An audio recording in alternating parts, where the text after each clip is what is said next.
At first glance, the aircraft climbing away from the Norwegian coast looked like a visitor from another time. Double wings stretched from its sides, fabric skin rippling in the Arctic wind. Yet this was no relic. This was the Fairey Albacore, the Royal Navy's newest torpedo bomber. From his rear gunner's position, Telegraphist air gunner Dickie had a perfect view of the absurdity of his situation.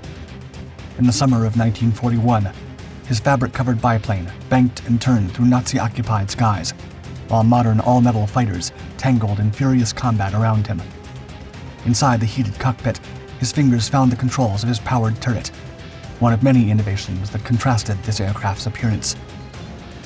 The Royal Navy's most controversial design choice was now face-to-face with a diving Junkers 87. But first, Sweet would need to survive the next 30 seconds aboard the world's last multirole biplane. By the late 1930s, the Fairey Swordfish, while indeed an invaluable asset for the Fleet Air Arm, needed a revamp. So in 1937, the Air Ministry issued a specification for a new carrier-based torpedo spotter reconnaissance, or TSR aircraft with enhanced speed, lift for an 18-inch torpedo, dual controls, and a powered rear turret. As expected, Fairey Aviation rose to the challenge. Although the company proposed a monoplane, authorities preferred a stable, familiar biplane with better crew comfort for extended missions over the cold North Atlantic, rather than a significant performance overhaul. The result was the Fairey Albacore, nicknamed the Apple Core by crews, the last and most modern multirole biplane in the world. A rugged and versatile aircraft built to take on multirole missions for the Royal Navy's carrier-based operations. The new model retained the Swordfish's basic design, but introduced a semi-monocoque metal fuselage, foldable fabric-covered wings, a fully enclosed cockpit with heating, and a forward pilot seat for improved visibility. Powered by an 1,100 horsepower Bristol Taurus engine, a step up from the Swordfish's 690 horsepower Pegasus, the Albacore reached 160 miles per hour when armed with a torpedo, a slight increase over the Swordfish's 143. Although the motor faced early reliability issues, it later proved dependable, though the added weight limited performance improvements. While definitely more modern, the new design came with drawbacks, as the rear crew now had to enter through small hatches in the fuselage rather than simply climbing in, raising concerns about quick exits in emergencies. The pilot was also separated from the navigator and radio man by the main fuel tank, and he could no longer shoulder tap his men when faced with a tense, high-pressure moment. For armament, the Albacore could carry up to 2,000 pounds of bombs or depth charges on its wings.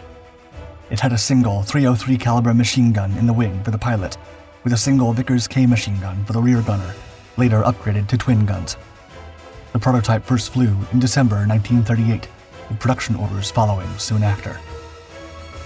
The Fairey Albacore biplane made its service debut on March 15, 1940, when No. 826 Naval Air Squadron was formed specifically to evaluate the model in active operations. These men were tasked with establishing its combat tactics and protocols, with the ultimate goal of gathering enough operational experience to create manuals for other squadrons transitioning from the Swordfish. The 826 led the Albacore's first operational sortie on May 31, 1940, targeting road and rail sites at Vestende, Belgium, and attacking E-boats off Zeebrugge. For the rest of the year, other initial combat trials took place over the English Channel, with sorties targeting French-occupied harbors, coastal shipping, and convoy escort missions from shore bases. After these early operations, the results were in. Although the Apple Core was undeniably more modern in appearance than the Swordfish, the controls were heavy, making it less responsive and more challenging for evasive maneuvers, while stall characteristics were problematic. The much-touted enclosed cockpit offered some protection from the elements, but the front became unbearably hot, even in mild sunshine. In contrast, the rear cockpit was drafty and cold, making conditions uneven and uncomfortable. However, pilots praised its effectiveness as a dive bomber, able to drop on targets at steep angles with impressive accuracy. The model was also a reliable platform for torpedo attacks, stable and well-suited for low-speed approaches. While slow, this was standard among torpedo bombers of the era, and the Albacore held its own when compared to its contemporaries. Though most of these initial issues were eventually resolved, they cast a shadow over the Albacore's reputation that would never truly disappear. Despite these mixed reviews, production continued, and by late 1940, HMS Formidable became the first carrier to deploy the Albacore at sea. In 1941, as the war expanded, about 15 first-line Fleet Air Arm squadrons received the Albacore, all operating in the Mediterranean. As spring approached, the Albacore biplanes were about to take part in their biggest challenge yet, the Battle of Cape Matapan, where British naval forces under Admiral Andrew Brown Cunningham launched repeated air and sea attacks aimed to halt the Italian fleet between March 27th and 29th, 1941. To disrupt these British naval operations and cut off Allied supply lines to Greece, the Italian Navy deployed a fleet led by Admiral Angelo Iachino. At the heart of this fleet was Vittorio Veneto, a mighty Littorio-class battleship. On the 28th, an initial first wave of Albacores took off from the HMS Formidable carrier, striking around 9:38 a.m. To repel this attack, Italian anti-aircraft guns of all calibers fired heavily, with close-range defenses and the cover of 2 escorting Ju-88s managing to fend off the first assault. While no direct hits were scored, the British biplanes disrupted the Italian battle line and slowed the fleet's movements, allowing the Allies to close in. A second attack by Fairey Albacores, this time around 3 p.m., proved far more damaging. Lieutenant Commander John Dalyell-Stead flew his Albacore to within 3,000 feet of Vittorio Veneto before releasing his torpedo, striking the battleship's port side, disabling her outer propeller and causing major flooding. Though Dalyell-Stead and his crew were shot down by anti-aircraft fire, the strike was critical, forcing Vittorio Veneto to stop temporarily for repairs. That night, the battleship resumed movement at reduced speed. But Admiral Cunningham, now informed of the damage and the sacrifice made by the Albacore pilots, began his pursuit. As evening fell, 6 more Albacores and 2 swordfish launched from Formidable sneakily cut through Italian smokescreens, searchlights, and heavy anti-aircraft fire, with one of their torpedoes striking Pola, disabling her completely. Admiral Iachino ordered Pola's sister ships, Zara and Fiume, along with several destroyers, to assist. That evening, under cover of darkness, Cunningham's fleet engaged again, sinking all 3 of them in a violent and crushing nighttime assault. The Albacore strikes against Vittorio Veneto set the stage for one of the British fleet's most significant victories in the Mediterranean, weakening Italian naval power in the region. But the Mediterranean was just the beginning. The Albacores were about to face their most significant test yet in the unforgiving Arctic waters. By July of that same year, the recent and crushing German invasion of the Soviet Union made it politically essential for Britain to support its newest and unlikely ally, the USSR. To this end, Winston Churchill greenlighted an attack on Axis operations along the Barents Sea, the German-held ports of Kirkenes in Norway and the North Finnish port of Lillenakamari in Petsamo. On the 23rd, the mission, Operation EF, began when the Royal Navy Task Force, led by the carriers HMS Victorious and HMS Furious, set sail from Scapa Flow toward the Barents Sea. Embarked on Victorious on their way to Kirkenes were 21 Fairey Albacore torpedo bombers from the 827th and 828th squadrons, led by Lieutenant Commanders Stuart Moore and Lieutenant L.A. Cubitt, along with a dozen Fulmer fighters from 809th Squadron to cover the biplanes. Meanwhile, Furious, carrying a mix of 9 Albacores, 9 Swordfish, and an escort of Fulmers and Sea Hurricanes, headed for Petsamo. Inside the ships, the crews were briefed on their specific targets, although intelligence on enemy defenses was limited. Aircraft were readied, some loaded with torpedoes and others with bombs. Before leaving, crews chalked slogans onto many of the weapons. However, Admiral John Jack Tubby, commander of the home fleet, had reservations. He believed the prospects for success didn't justify the risks. Nonetheless, under pressure from the War Cabinet and Admiralty, he had no choice but to move forward with the mission. While both missions were intended as a surprise, the midnight sun of the far north made it very unlikely the raiding force would be able to approach undetected. At 2 p.m., the carriers began launching, with Squadron Leader Stuart Moore, along with his observer, leading 827th Squadron towards Kirkenes, with 828th Squadron flying just to port. The Albacores moved steadily toward the coast, their Fulmer escorts struggling to keep visual contact in the blinding sunlight above.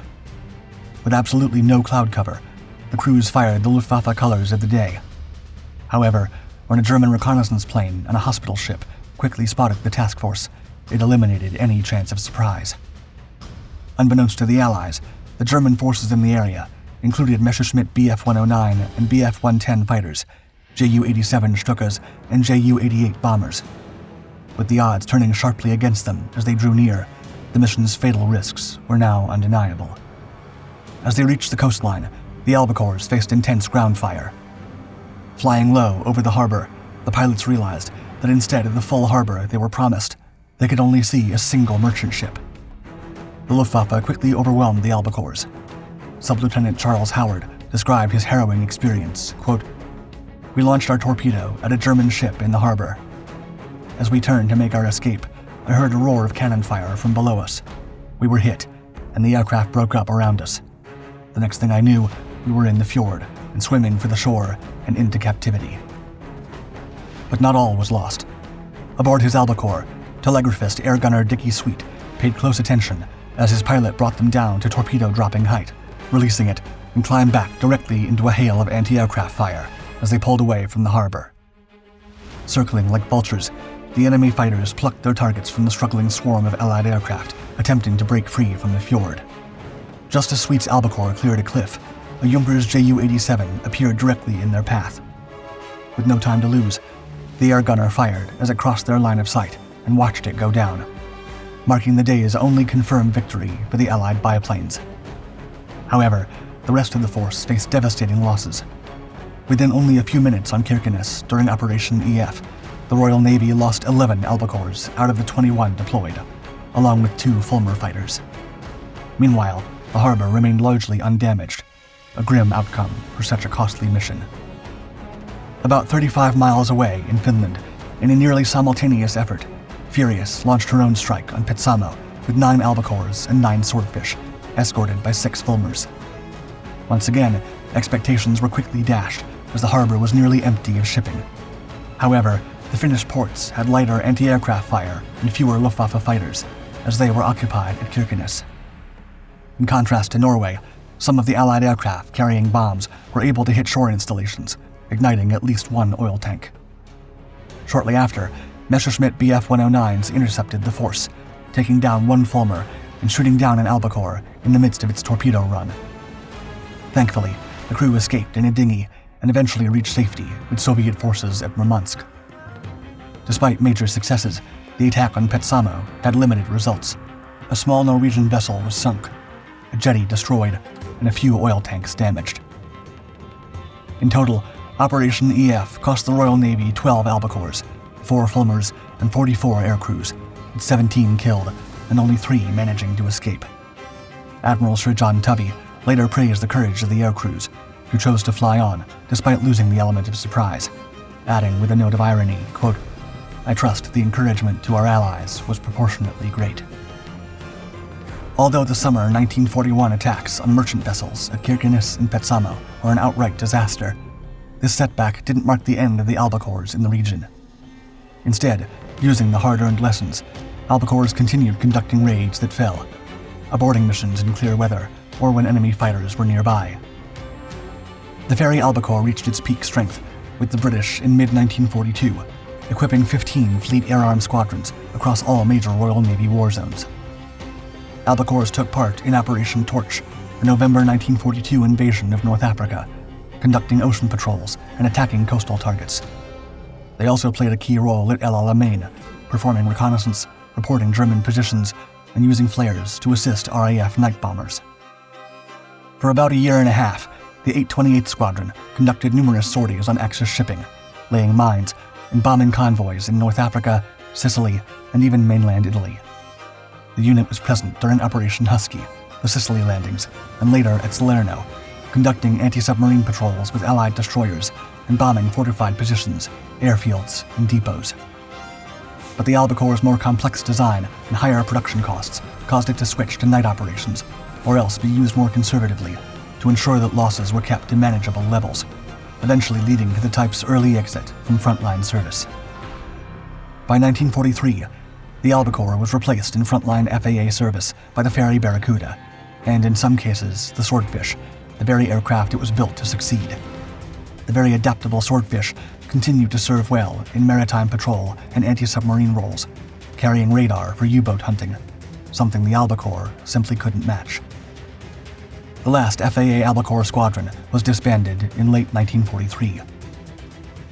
Beyond British service, the Albacore saw limited but noteworthy service with other nations, namely the Royal Canadian Air Force. During the June 1944 Allied invasion of Normandy along the French northern coast, Royal Canadian Air Force Albacores conducted anti-submarine patrols to protect the invasion fleet, performed reconnaissance missions, and provided limited bombing support against fortified positions and supply depots.